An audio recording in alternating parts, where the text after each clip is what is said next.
Hello, it's me. I was wondering if after all these years you'd like to meet to go over everything.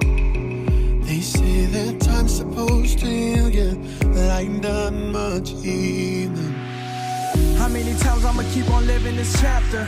The only thing in my mind is what's coming after. Would I go to college and go get my bachelor's? Or would I keep on rapping just to show you I'm the master?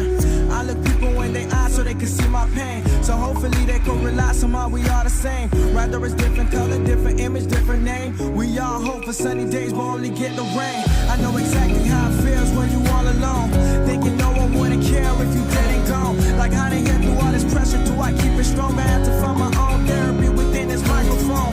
I wish life was all straight without needing a comb. Until then, I'ma stay up in my fucking zone. So don't be walking around telling me how to live my life, cause I'ma do just what I want, no need to say